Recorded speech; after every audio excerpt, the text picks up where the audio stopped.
할렐루야. 오늘 하루도 하나님의 은혜와 사랑 가운데 기쁘고 감사하게 살아가는 복된 하루가 되시기를 바랍니다.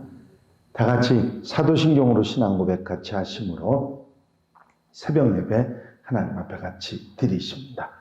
전능하사 천지를 만드신 하나님 아버지를 내가 믿사오며 그 외아들 우리 주 예수 그리스도를 믿사오니 이는 성령으로 잉태하사 동정녀 마리아에게 나시고 본디오 빌라도에게 고난을 받으사 십자가에 못 박혀 죽으시고 장사한 지 사흘 만에 죽은 자 가운데서 다시 살아나시며 하늘에 오르사 전능하신 하나님 우편에 앉아 계시다가 저리로서 산 자와 죽은 자를 심판하러 오시리라. 성령을 믿사오며 거룩한 공예와 성도가 서로 교통하는 것과 죄를 사하여 주시는 것과 몸이 다시 사는 것과 영원히 사는 것을 믿사옵나이다. 아멘. 할렐루야. 하나님 말씀은 요한계시록 11장 11절로부터 13절 말씀까지입니다. 요한계시록 11장 11절로 13절에 있는 말씀까지 제가 봉독해 드립니다. 3일 반 후에 하나님께로부터 생기가 그들 속에 들어가매 그들이 발로 일어서니 구경하는 자들이 크게 두려워하더라. 하늘로부터 큰 음성이 있어 이리로 올라오라 함을 그들이 듣고 구름을 타고 하늘로 올라가니 그들의 원수들도 구경하더라. 그때 큰 지진이 나서 성 10분의 1이 무너지고 지진에 죽은 사람이 7천이라. 그 남은 자들이 두려워하여 영광을 하늘의 하나님께 돌리더라. 아멘. 반전이 일어나는 그런 사건입니다. 11장 첫머리의 부분에 보면 두 증인이 나타나서 복음을 땅끝까지 증거하는 역사가 일어나게 되고 그 복음이 한참 증거될 때 무저갱에서 사탄이 올라와서 이 두 증인을 죽이고 또 그 모든 것을 멸망시키는 그런 상황이 일어납니다. 교회로 인해서 복음이 땅끝까지 증거되는 역사가 일어나고 사단의 역사로 그 복음의 증인들이 핍박을 받고 전쟁의 어려움을 겪게 되는 그런 이제 모든 것이 다 그렇게 해서 끝나는 것처럼 생각이 되지만 이제 다시 하나님의 생기가 교회 안으로 들어오니까 교회가 다시 살아나는 역사가 일어납니다. 하나님의 생기, 즉 성령이 교회에게 새롭게 부어지는 역사가 일어나는 것이죠. 그로 인해서 이 불신앙의 세상, 무신론적 세속주의의 물결 속에서 하나님의 교회가 불사조처럼 다시 부흥의 불길을 일으키게 된다 하는 것이죠. 죽음을 이기시고 부활하신 주님의 생기가 이 땅에 죽어가는 교회들을 다시 살려내는 역사가 일어난다고 하는 것이죠. 교회가 다시 살아나면 믿지 아니한 다른 악한 세력들이 두려움에 사로잡힐 수밖에 없습니다. 하나님의 살아계신 것을 분명하게 알게 되기 때문이죠. 다음 12절 말씀은 승천에 관한 기록이 나와 있습니다. 이렇게 하나님의 생기가 죽은 그들 속에, 증인들 속에 들어가서 살려내는 역사가 있을 뿐만 아니라 하늘로부터 큰 음성이 있어 이리로 올라오라 함을 그들이 듣고 구름을 타고 하늘로 올라가니 그들의 원수들도 구경하더라. 예수께서는 복음을 전하시다 고난받으시고 죽임을 당하십니다. 하지만 사흘 만에 죽음을 이기시고 부활하시고 승천하신 사실을 우리는 잘 알고 있습니다. 이 예수님처럼 두 증인 또 교회도 복음을 증거하다 핍박을 당하고 죽을 것이지만 이렇게 다시 하나님의 생기로 일어나는 역사가 있다고 하는 사실을 우리에게 말씀하고 있습니다. 고난의 끝이 죽음이라면 그것으로 모든 게 다 끝나버린다면 예수님을 믿는 것보다 믿지 않는 게 훨씬 나을 것입니다. 그러나 그 죽음이 끝이 아니고 죽음 다음에 부활이 있고 승천이 있다는 사실을 우리는 잘 알고 있습니다. 부활한 교회가 세상을 향해서 다시 위대한 승리를 선포하면서 원수들 앞에서 당당하게 영원한 천국을 향해서 복귀하는 모습이 얼마나 놀랍고 자랑스러운지 모릅니다. 그러므로 어떤 고난 가운데서도 교회는 계속해서 복음을 전하면서 견뎌내야 하는 것입니다. 영광스러운 미래를 확신하면서 현재 여러 가지 고난과 어려움이 있지만 그 미래를 바라보면 이 능히 이길 수 있는 힘이 당하게 힘을 가지게 되는 것이죠. 그뿐만 아니라 13절에 보면 하나님의 이 두 증인들을 죽인 자들에 대해서 하나님의 심판이 떨어집니다.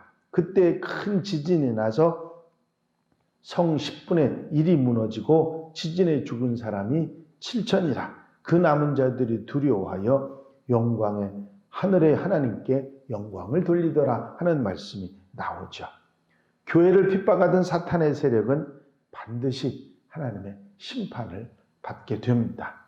교회를 조롱하던 세상 사람들이 이제는 교회를 두려워하게 되고 하나님께 영광을 돌려드리게 되는 그런 사건을 우리에게 말씀해 주고 있죠. 하나님께서는 이런 핍박을 당하는 교회들에게 하나님의 사랑을 다시 한번 이렇게 확인시켜 주시면서 승리의 소망을 주시고 계신 것입니다. 그때 당시 사도 요한이 활동하던 그때 당시의 교회들이 많은 핍박에 어려움을 겪고 있었거든요. 하나님께서는 그들에게 이 계시록의 말씀을 통해서 또 새로운 소망을 주고 계신 것입니다. 너는 버림받지 않았다. 내가 너를 가슴에 품고 지켜주고 있다. 그러니 서러워하지 말고 포기하지 말고 도망가지 말고 조금 더 견뎌라. 승리가 눈앞에 와 있다 하는 소망을 주고 계신 것입니다. 그 어떤 시련이 다가온다 할지라도 끊을 수 없는 하나님의 사랑을 확신하면 확신할수록 교회는 다시 일어설 수 있다는 사실을 우리에게 알려주고 있는 계시록의 말씀입니다.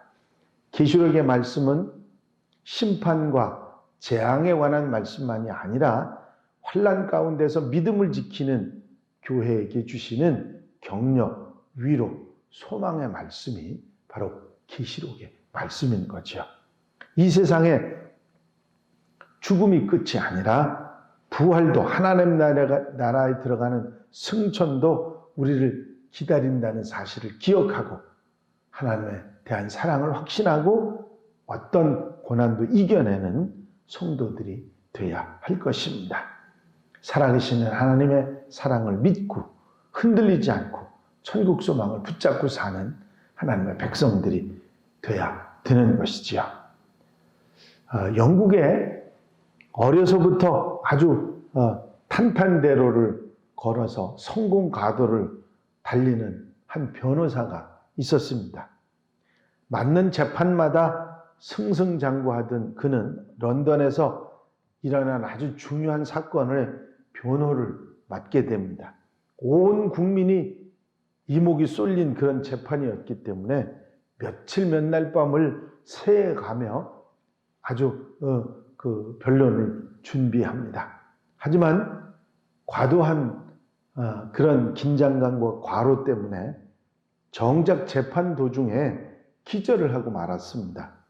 그 사건으로 이 변호사는 쌓았던 모든 명성을 다 잃어버리고 두려움 때문에 다시는 법정에 서지 못하게 됩니다. 정신분열에 공황장애까지 생겨서 집에서 그야말로 폐인처럼 지내게 됩니다. 화려했던 과거의 그런 모습들을 생각하니까 지금 모습을 견딜 수가 없었고 수차례 자살을 기도하기도 했습니다. 그러던 어느 날 어떤 사람이 전한 복음을 듣고 예수님을 믿게 되고 다시 소망을 가지고 희망을 품게 됩니다. 하지만 그 변호사가 다시 예전에 활발했던 모습으로 돌아오기까지는 10년이나 걸렸다고 합니다. 그는 예수님을 믿으면서도 다시 불안했고 또 다시 괴로워지고 때때로 좌절을 하기도 했습니다. 하지만 결코 믿음을 포기하지 않았고 다시 작가로서 새로운 인생을 맞이하게 됩니다. 우리 찬송가에 샘물과 같은 보혈은 하는 찬양이 있죠. 그 찬송가 샘물과 같은 보혈을 지은 윌리엄 카우퍼의 이야기입니다. 믿음을 가진 사람은 중간에 때로 시련과 역경을 당할 수 있습니다. 하지만 결국은 믿음으로 이겨내게 된다. 승리의 소망을 우리에게 주시고 계신 것입니다. 계시록의 말씀은 심판과 재앙의 말씀이 아니라 하나님의 교회가 시련을 견디고 이겨내고 소망을 굳게 붙잡으면 결국은 승리하게 되고 천국의 소망을 누리게 된다고 하는 소식이 바로 요한계시록의 말씀인 것입니다. 하나님께서는 죽음과 같은 절망적인 상황에서 그 하나님의 사랑을 확신하고 사는 모두 성도들에게 견디고 이기고 승리하게 하시는 분이라 하는 것을 우리에게 전해주는 것이 요한계시록입니다. 주님의 사랑을 믿고 믿음으로 승리하는 하나님의 백성들이 되시기를 바랍니다. 오늘 하루의 모든 삶도 주님의 사랑을 든든히 생각하고 믿음을 가지고 하루를 승리하며 사는 복된 하루가 되시기를 주의 이름으로 축원합니다. 축원합니다. 기도드리십니다. 요한계시록의 말씀을 다시 한번 우리가 마음판에 새깁니다. 이 세상의 끝, 교회가 무너지고 멸망을 당하는 상황 속에서도 하나님의 생기가 그 속에 들어가서 다시 일어나 승천의 축복을 누리는 하나님 나라의 축복을 누리는 귀한 모습을 요한계시록을 통해서 우리에게 말씀해 주시면서 마지막까지 소망을 놓지 말라고 권면하시는 주의 말씀을 저희가 듣습니다. 환난이 있고 핍박이 있고 어려움이 우리에게 다가온다 할지라도 죽음을 당하는 것 같은 고통이 있다 할지라도 하나님의 사랑을 끝까지 믿고 흔들리지 않을 때 승리할 수 있음을 분명히 믿고 흔들리지 않는 하나님의 백성들이 되게 하여 주시옵소서. 이 한날의 삶을 온전히 주님께 맡겨드립니다. 주님께서 함께 하시고 성령께서 도우셔서 어떤 상황 가운데서도 이기고 승리하고 소망을 놓지 않고 주님을 바라보고 승리하는 하나님의 백성들이 되게 하여 주시옵소서. 오늘도 성령께서 붙잡아 인도하시고 곁에 계셔 도와주실 줄로 믿사옵고 예수 그리스도의 이름으로 기도하옵나이다. 아멘. 주님 가르치신 기도 함께 드리십니다. 하늘에 계신 우리 아버지시여 이름이 거룩히 여김을 받으시오며 나라의 마옵시며 뜻이 하늘에서 이루어진 것 같이 땅에서도 이루어지이다. 오늘날 우리에게 일용할 양식을 주옵시고 우리가 우리에게 죄 지은 자를 사하여 준 것 같이 우리 죄를 사하여 주옵시고 우리를 시험에 들지 말게 하옵시며 다만 악에서 구하옵소서. 나라와 권세와 영광이 아버지께 영원히 싸움나이다. 아멘.